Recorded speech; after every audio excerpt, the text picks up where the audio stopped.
Fin de formation militaire initiale pour 898 stagiaires eaux et forêts. Issus de la troisième vague 2024, les stagiaires eaux et forêts ont passé 2 mois de formation au groupement d'instruction des forces armées GIFA.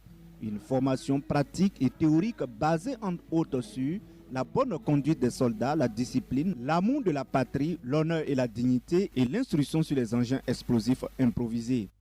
Les cadres dynamiques et dévoués ont su inculper en nous la maîtrise de l'emploi et le maniement des armes du combat.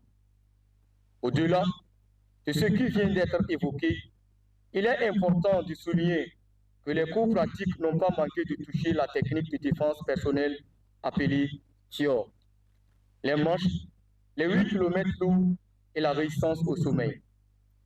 Tous ces éléments sont aujourd'hui des qualités gravées dans nos mémoires et font de nous des jeunes forestiers, prêts à emboîter les pas de nos braves devanciers pour la bonne exécution des missions qui nous seront confiées.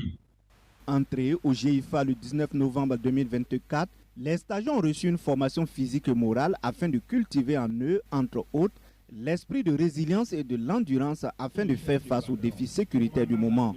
Vous avez désormais la responsabilité de mettre en pratique les enseignements reçus, de défendre nos ressources naturelles et d'apporter votre contribution à la reconquête du territoire national. Vous serez confrontés à des défis, parfois imprévus, qui mettront à l'épreuve votre détermination et votre résilience. Mais souvenez-vous toujours que la grandeur d'un engagement ne réside pas uniquement dans les connaissances acquises, mais surtout dans la manière dont elles sont mises au service de l'intérêt général. 902 au départ, 4 des stagiaires n'ont pas pu répondre aux exigences du parcours de la formation et ont déserté le camp, ramenant l'effectif de la troisième vague de la FMI spéciale Eaux et Forêts 2024 à 898, dont 13 femmes et 885 hommes. Ils reçoivent de façon symbolique leur attestation de fin de formation. La cérémonie a pris fin par un défilé militaire.